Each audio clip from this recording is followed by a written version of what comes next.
Alright, Halls, I'm going to show you how to make these slipper lobsters. Step 1, get a slipper lobster. Step 2, clamato. Step 3, start drawing some butter, and then get your cast iron skillet hot.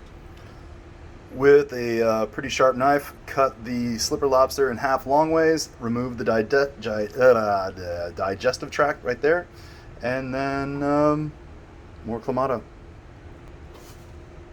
So season it, salt it pretty good. Well, salt and pepper anyways. Dicey up some garlic, put it in the butter, then take some rosemary, put it in the butter. Then with your cast iron skillet running real hot, put shell side down, shell side down for 3.5 minutes. Be sure and baste your the meat side here with some of your drawn butter and garlic and rosemary.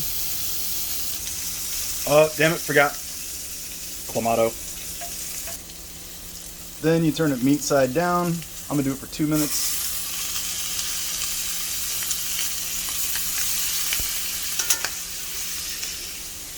More of that.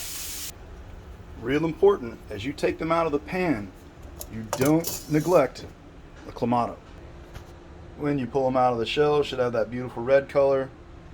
Speaking of red, and then some more of your drawn butter, drizzle over the top, and you're ready to eat.